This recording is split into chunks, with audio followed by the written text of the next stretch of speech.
మనోహరః. అది రాముడంటే అని చెప్పచ్చు. మానవుల వరకు ఆనందాన్ని కలిగించేవాడు అని చెప్పచ్చు. చెప్పడు. సర్వ సత్వ మనోహర, సమస్తమైనటువంటి ప్రాణుల యొక్క మనస్సుని కూడా హరించేవాట రామచంద్రుడు. రాముణ్ణి ఒక్కసారి చూడని తప్పు తప్ప చూస్తే చాలండి ఎవరి మనస్సైనా హరించబడుతుంది. అసలు ఈ గోపికలందరూ ఎవరండి అన్నారండి. ఈ గోపికలంతా ఎవరండి అన్నారు.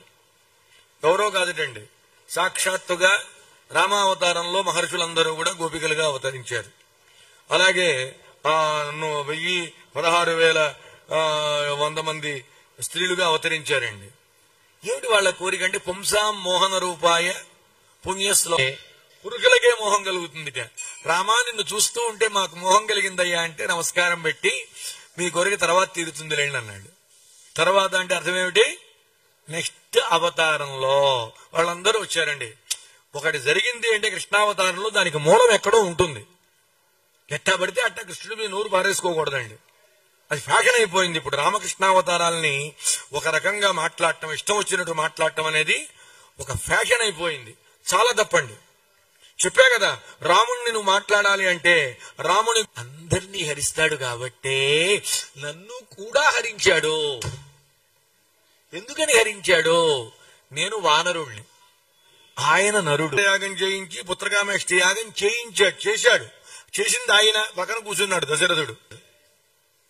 వాడిని ఎవరూ ఏమీ చేయలేరు. సమస్తమైనటువంటి ప్రకృతి వాడికి భయపడి ఉంటుంది. దేవదానవ యక్ష గంధర్వ కిన్నర కింపురుషాదులు సైతం, దిక్పాలకులు సైతం గడగడ వణికిపోతారు. వీడికి దిగులు పరామర్శ స్కానింగ్ తీయించుకోండి. ఇట్లాగే ముందు ఒకళ్ళ తలనొప్పి వచ్చింది రాత్రి 12 గంటలకి. ఎట్లా? అందువల్ల బాగుంది అని చెప్పాలి. చెబితే సూక్తి ముక్తావళి ఉండదు, సలహా ముక్తావళి మనకు ఉండదండి. అందువల్ల ఈ శూర్పణఖ చేసిన పని ఏమిటంటే రామచంద్రమూర్తి యొక్క దివ్య తత్వాన్ని చెప్పిందండి కరుణికి. తరుణౌ రూప సంపన్నౌ సుకుమారౌ మహాబలౌ పుండరీక విశాలాక్షౌ క్షీర కృష్ణాజినంబరౌ సర్వ సత్వ మనోహర. చివరికి రాక్షసుల్ని కూడా హరించాడు. ఫలమూలాసినౌ దాంతౌ తాపసౌ ధర్మచారిణౌ పుత్రౌ దశరథస్యాస్తాం ప్రాతరౌ రామలక్ష్మణౌ. ఇక్కడ గమ్మత్తు ఏమిటంటేనండి, తెలిసి చేసిందో తెలియక చేసిందో నాకు తెలియదు గాని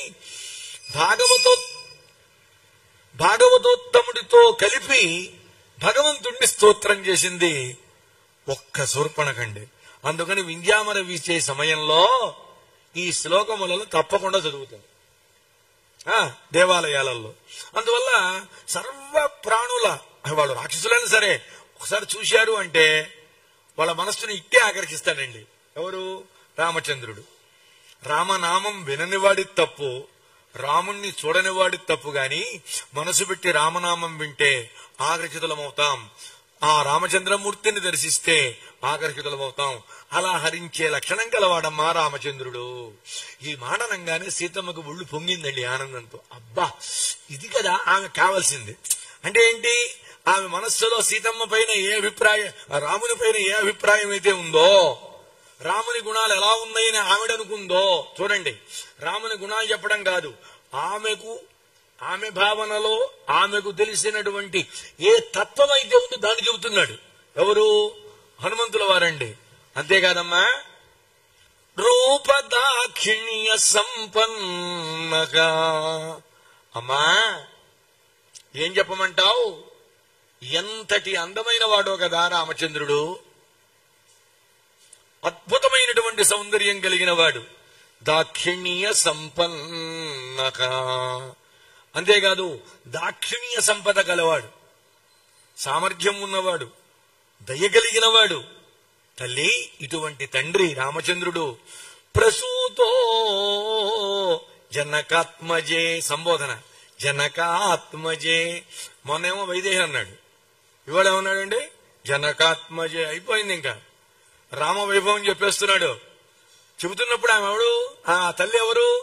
జనకుని యొక్క ఆత్మజ్ఞానమంతా ఒక రూపం ధరిస్తే ఆ రూపమే సీతమ్మ తల్లి. అంటే ధర్మస్వరూపుడు రాముడైతే జ్ఞానస్వరూపిణి ఎవరండి?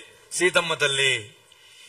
సదాచార్యునకు రెండూ తెలుస్తాయి. ఇప్పుడు ధర్మస్వరూపము తెలుసు, పరమాత్మ స్వరూపము తెలుసు. అటు జీవతత్వము తెలుసు, జ్ఞానతత్వము ఇలాగ జ్ఞాన విషయము ఆయనకు తెలుసండి. అమ్మా ఇంతటి మహానుభావుణ్ణి ఆ కౌసల్య మన కోసమే కన్నదమ్మా. మన కోసం, నా కోసమల్లా, నీ కోసమల్లా, మన కోసం. నా నీ అన్న కన్నా మన అనుకుంటే ఉన్న ఆనందం ప్రపంచంలో ఇంకొకటి లేదండి.